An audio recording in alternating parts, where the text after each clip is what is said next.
ভোরবেলা ঘুম থেকে উঠে আমরা সবাই মিলে গেছিলাম কাশী বিশ্বনাথ মন্দিরে পুজো দেওয়ার জন্য। আর যেহেতু ওখানে কোনো ভিডিও ক্লিপ এলাও ছিল না, তাই আমি কোনো ক্লিপ নিতে পারিনি। বেশ কিছুক্ষণ লাইনে থাকার পর আমাদের পুজো দেওয়াও ডান, আর আমি এইটুকুই ভিডিও ক্লিপ দূর থেকে নিতে পেরেছি। আর ওখান থেকে গেছিলাম মানিকর্ণিকা ঘাট। আর যেহেতু আমরা অনেকটা সকালে গেছিলাম, বাট তাও ওখানে চিতা জ্বলছিল। তারপর চলে গেছিলাম রাম ভান্ডার, আর ওখান থেকে নিয়েছিলাম কাচুরি আর এই জিলেপি।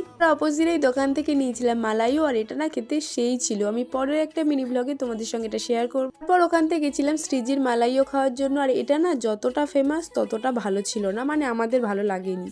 ওখান থেকে একটা অটো বুক করি আর আমরা বেরিয়েও পড়ি সাইট সিন দেখার জন্য। মাঝখানে দাঁড়িয়ে খেয়েছিলাম চা আর বাটার টোস্ট। তারপর সোজা চলে গেছিলাম এই শাড়ি ফ্যাক্টরিতে। আর আমরা খুব বেশি শাড়ি দেখিনি, কারণ শাড়িগুলো এত দাম বলছিল। তারপর আমরা চলে যাই ওখানে সাইট সিন দেখার জন্য। এখানে বিশ্বশান্তি স্তূপ, তারপর লার্জেস্ট বুদ্ধা। তারপর ওখানে আমরা বেশ কিছুক্ষণ থেকে ফটো ভিডিও নেওয়ার পর চলে গেছিলাম অল্প কিছু খেতে।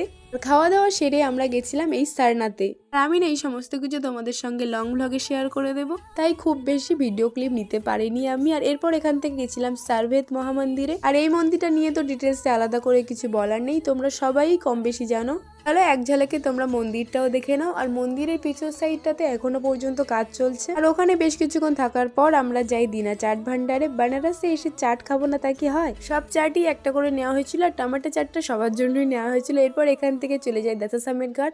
আর কতটা ভিড় হয়েছে তোমরা জাস্ট একবার দেখো। তারপর ওখান থেকে আরতি দেখার পর আমরা হোটেল ফিরে আসি একটু রেস্ট নিতে। আর রাতে আবারও গেছিলাম কাশী বিশ্বনাথের রাতের আরতি দেখার জন্য। আরতি দেখা হয়ে গেলে আমরা গেছিলাম মানিকর্ণিকা ঘাট। আর ওখানে বেশ কিছুক্ষণ বসেছিলাম।